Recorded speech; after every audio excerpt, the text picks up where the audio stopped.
الحمد لله رب العالمين والصلاة والسلام على رسوله الأمين وعلى آله وأصحابه ومن تبعهم بإحسان إلى يوم الدين.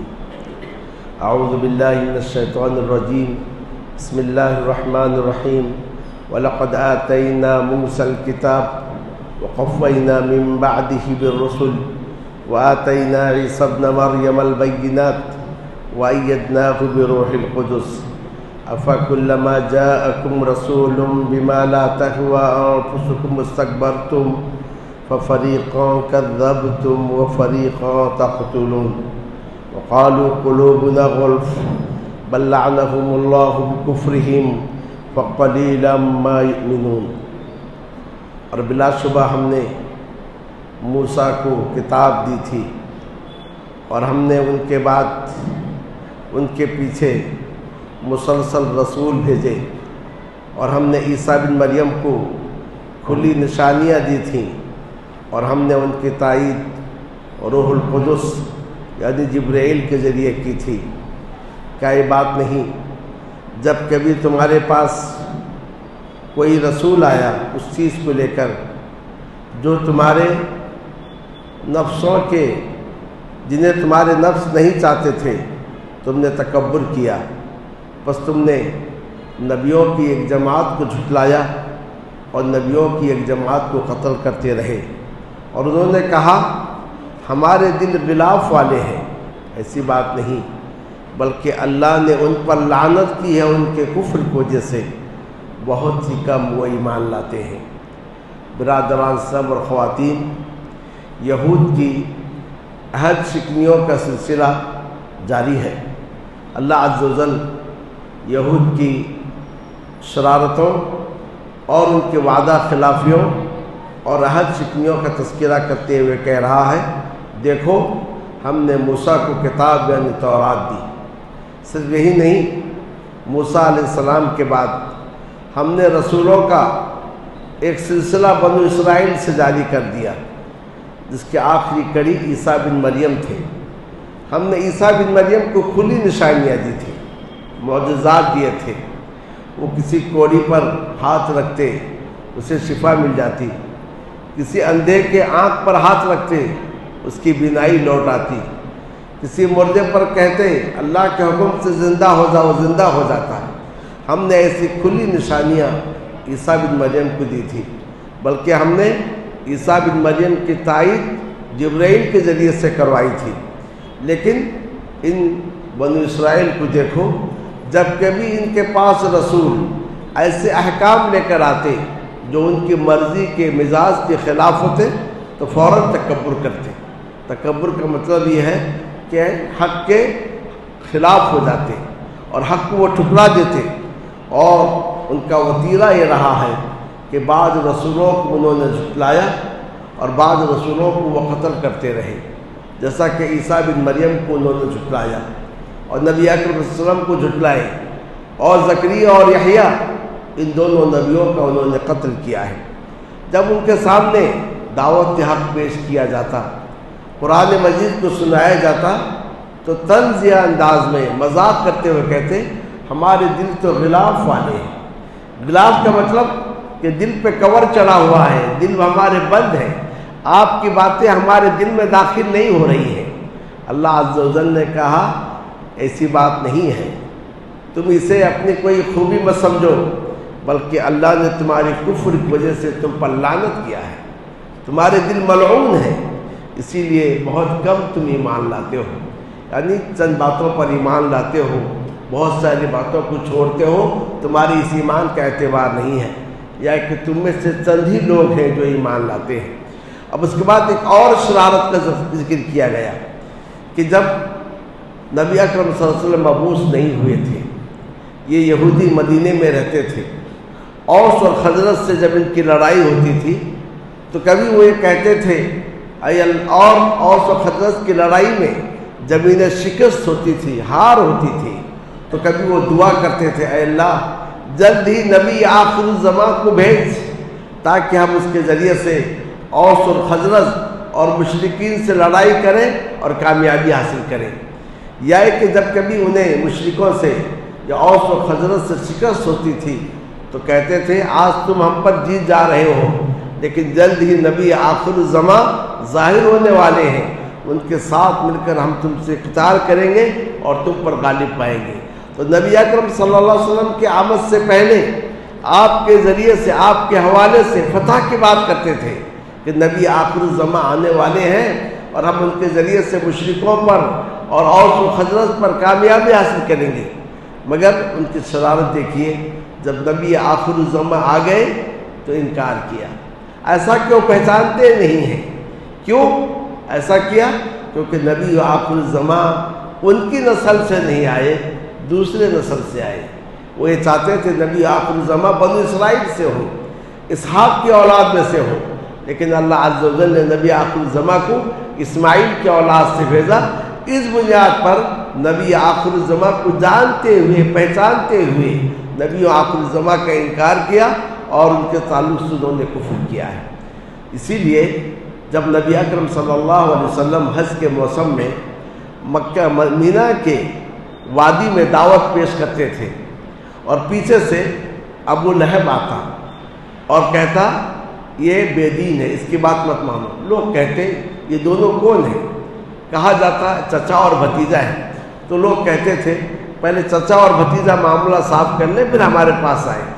مگر نبی صلی اللہ علیہ وسلم مایوس نہیں ہوئے۔ رات کے اندھیرے میں نبی صلی اللہ علیہ وسلم کو چند لوگوں کی آواز سنائی دی کہ کسی چٹان کے پیچھے بیٹھ کر کچھ لوگ بات کر رہے ہیں۔ یہ وہی جگہ ہے جہاں جمرۃ الکبریٰ، جمرۃ الکبریٰ کے مقابل میں پہاڑ کے پیچھے ایک چٹان میں چند لوگ بات کر رہے تھے، جن کی تعداد صرف 6 تھی۔ 6 افراد بیٹھ کر بات کر رہے تھے۔ تو آپ صلی اللہ علیہ وسلم رات کے اندھیرے میں یعنی حج کے موسم میں ان تک پہنچے۔ کہا میں کچھ بولنا چاہ رہا ہوں، کہ آپ لوگ سنیں گے؟ کہا بولیے۔ تو نبی صلی اللہ علیہ وسلم نے ان کے سامنے دعوت حق پیش کی، اللہ کی وحدانیت کو بتلایا اور آخرت کا یاد دلایا، قرآن کی آیتیں پڑھ کر سنائی۔ یہ لوگ آپس میں کہیں ایسا تو نہیں، یہ وہی نبی آخر الزماں ہے جس کا حوالہ ہمارے سامنے یہود دیتے ہیں کہ جلد ہی نبی آخر الزماں آنے والا ہے اور اس کے ساتھ مل کر ہم تم سے قتال کریں گے، تم پر کامیاب ہوں گے۔ اور آپس میں کہا یہود کے ایمان لانے سے پہلے چلو ہم ایمان لے آتے ہیں۔ تو یہ 6 افراد نبی صلی اللہ علیہ وسلم پر ایمان لائے، مدینے کے تھے، اور انہوں نے وعدہ کیا کہ ہم جو ہے آئندہ سال اور لوگوں کو لائیں گے اور یہی آپ سے ملاقات ہوگی۔ تو یہ جو 6 افراد تھے، یہ جب پہلے ایمان لے آئے اور نبی صلی اللہ علیہ وسلم واپس آ رہے تھے، شیطان نے مینا میں آواز لگائی دیکھو اس بددین کا دین پھیل چکا ہے اور یہ صرف کے لوگ ایمان لا چکے ہیں۔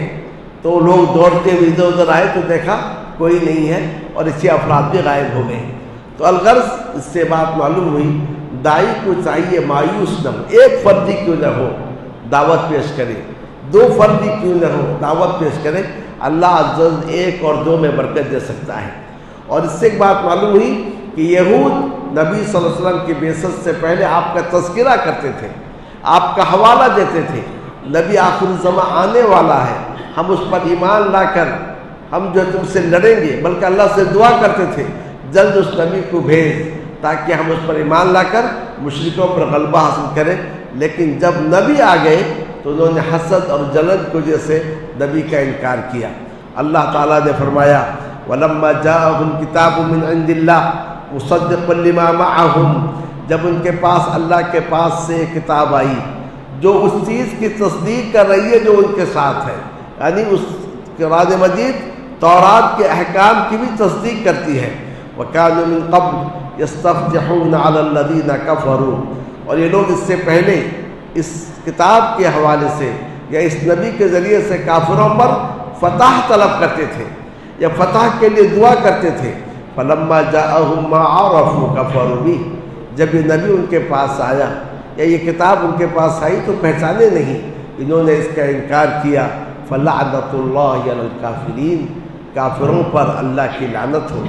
بِئْسَ مَا اشْتَرَوْا بِهِ أَنفُسَهُمْ أَن يَكْفُرُوا بِمَا أَنزَلَ اللَّهُ بَغْيًا أَن يُنَزِّلَ اللَّهُ مِن فَضْلِهِ عَلَى مَن يَشَاءُ مِنْ عِبَادِهِ فَبَاءُوا بِغَضَبٍ عَلَى غَضَبٍ وَلِلْكَافِرِينَ عَذَابٌ مُّهِينٌ۔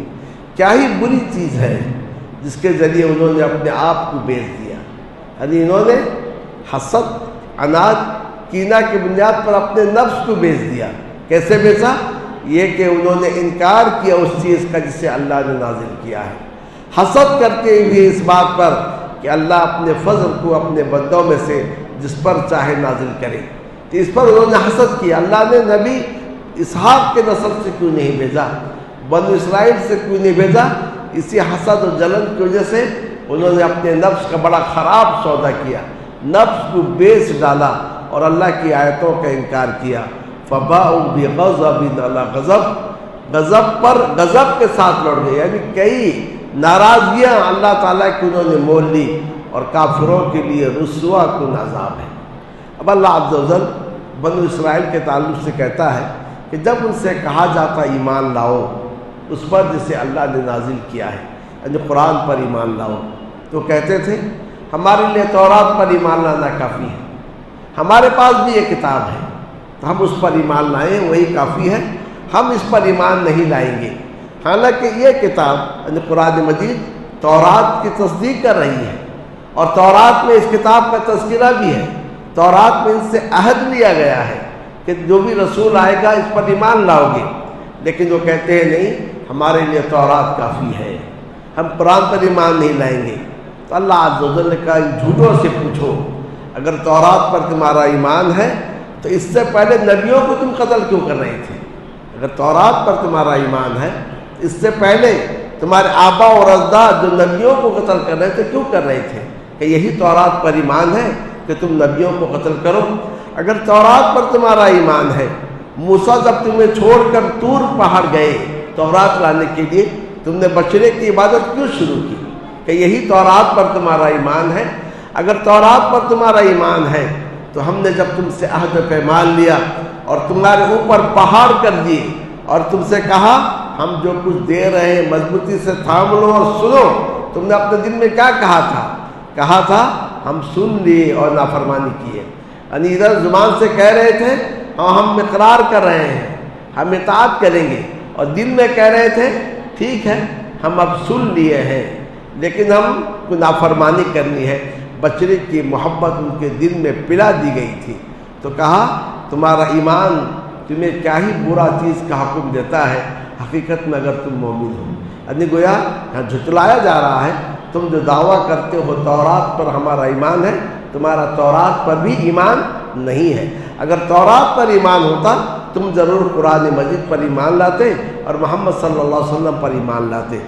اللہ عز و جل نے فرمایا وَإِذَا قِيلَ لَهُمْ آمِنُوا بِمَا أَنزَلَ اللَّهُ، جب ان سے کہا جاتا اس پر ایمان لاؤ جسے اللہ نے نازل کیا، قَالُوا نُؤْمِنُ بِمَا أُنزِلَ عَلَيْنَا، وہ کہتے ہیں کہ ہم اس پر ایمان لائیں گے جو ہم پر نازل کیا گیا ہے، وَيَكْفُرُونَ بِمَا وَرَاءَهُ، اور وہ انکار کرتے ہیں اس کا جو اس کے بعد ہے۔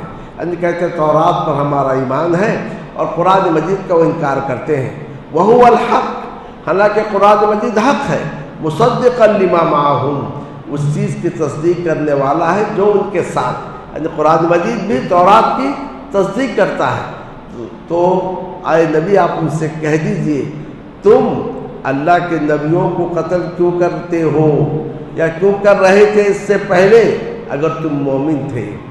اور وَلَقَدْ جَاءَكُمْ مُوسَىٰ بِالْبَيِّنَاتِ، اور موسیٰ تمہارے پاس کھلی نشانیاں لے کر آئے، ثُمَّ اتَّخَذْتُمُ الْعِجْلَ مِن بَعْدِهِ، پھر تم نے ان کے بعد بچڑے کی پرستش شروع کر لی اور تم ہی ظالم ہو۔ اور جب ہم نے وَإِذْ أَخَذْنَا مِيثَاقَكُمْ، اور جب ہم نے تم سے عہد و پیمان لیا، وَرَفَعْنَا فَوْقَكُمُ الطُّورَ، اور تمہارے اوپر طور کے پہاڑ کو کھڑا کر دیا، یہ کہہ کر خُذُوا مَا آتَيْنَاكُمْ بِقُوَّةٍ وَاسْمَعُوا، جو کچھ ہم نے تمہیں دیا ہے اسے مضبوطی سے لے لو اور سنو۔ قَالُوا سَمِعْنَا وَعَصَيْنَا، اندر وہ کہہ رہے تھے، جی میں کہہ رہے تھے ہم نے سنا اور ہم نے نافرمانی کی۔ وَأُشْرِبُوا فِي قُلُوبِهِمُ الْعِجْلَ بِكُفْرِهِمْ، ان کی کفر کی وجہ سے بچڑے کی محبت ان کے دلوں میں پلا دی گئی تھی۔ ایک تو کسی کی محبت میں حد سے آگے بڑھیں گے، وہ محبت انسان کو اندھا اور بہرا کر دیتی ہے، مگر بچڑے کی محبت ایسی پلا دی گئی تھی ان کے رگوں ریشے میں اتر گئی تھی، اس کے علاوہ کچھ سننے کے لیے تیار نہیں ہے۔ آخر میں اللہ نے کہا قل